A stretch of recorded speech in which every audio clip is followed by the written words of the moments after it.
they always said I'm wrong, but what they doing today? I think they want me gone, but I ain't going away. They told me I was wrong, but look at my ass today. Da da da da da da da da da da da. Alright guys, what's going on? I'm Tim along with Justin for the Real Sports Talk. We are back talking the second one-game playoff, and that is the Orioles against the Texas Rangers. This will be an 8 o'clock start time. Justin, I think that this is a lot tougher to pick than that first game because the Rangers are a team we expect to be in the World Series, and all of a sudden, the Rangers have fallen back to the point where they're one game away from their season ending, and the Orioles are a team that has been upstart the whole year. Every time you count against them, they seem to respond, even though they might not have the talent on their roster to be doing so. They seem to do that. What are you thinking about this game?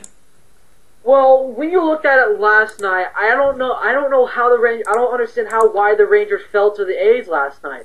If you looked at it last night, the Rangers in the seventh inning, it was like 0-2 at the seventh inning, and then out of nowhere, the Oakland Athletics just destroyed the Texas Rangers down the stretch. The Oakland Athletics win the division, and now the Rangers have put themselves in a spot where you cannot. It's just like about how we previewed the Atlanta Braves game. This is a nail-biting game. You cannot mess up on any plays because, like I said, one play can possibly cost you the game and most likely will send you home. So the Rangers, they've got to come and bring it to this up-and-coming Baltimore Orioles club, which has had a fantastic season. They didn't win the American League, but you know what? They're an upcoming team behind Mark Reynolds, Chris Davis, Andrew Jones, and their pitching rotation with Tillman, Gonzalez, Saunders, and Hamill. I mean, this team is coming out of left field, man.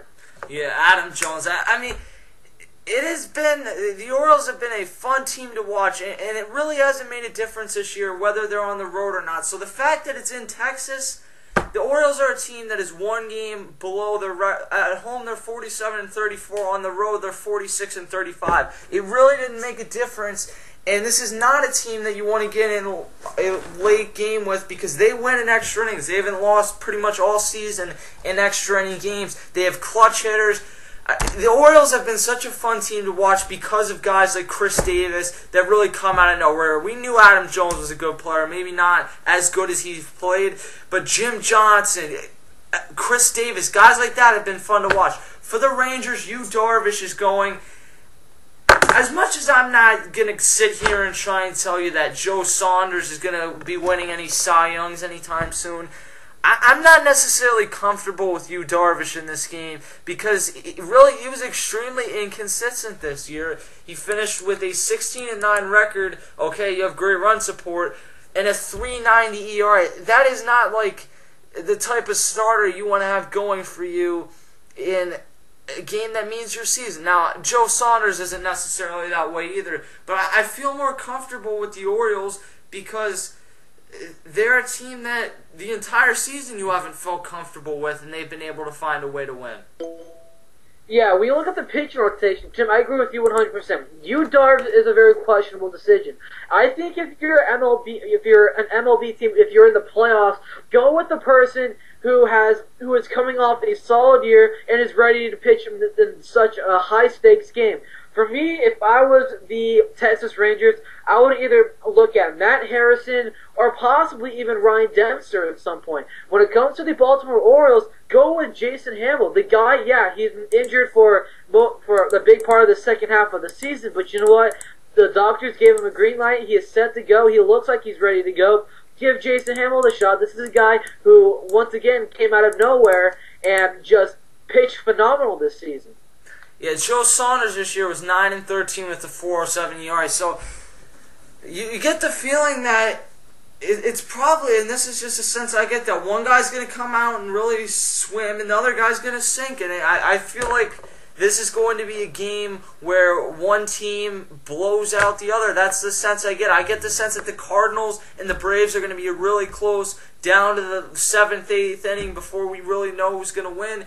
The Orioles and Rangers might be a game where it's decided in a one-inning explosion from a team at the plate. And certainly, for as negatively as we talked about the two starting pitchers, both of these teams can hit. The Rangers still have the best lineup in the entire MLB with Josh Hamilton, Adrian Beltre, Michael Young. You get the point.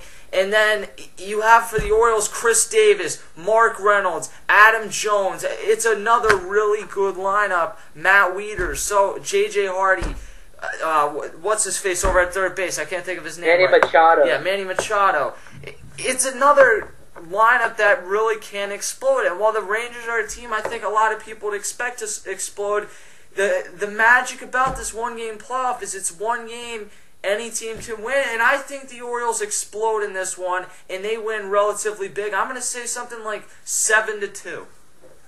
I'm saying something like 5-1. I think that the Baltimore Orioles are really going to pull off the upset. The Texas Rangers crowd are absolutely rabid fans. I mean, they'll get behind their team like everything. I mean, they'll try and get more involved in this game because this is such a nail-biting situation for the Texas Rangers.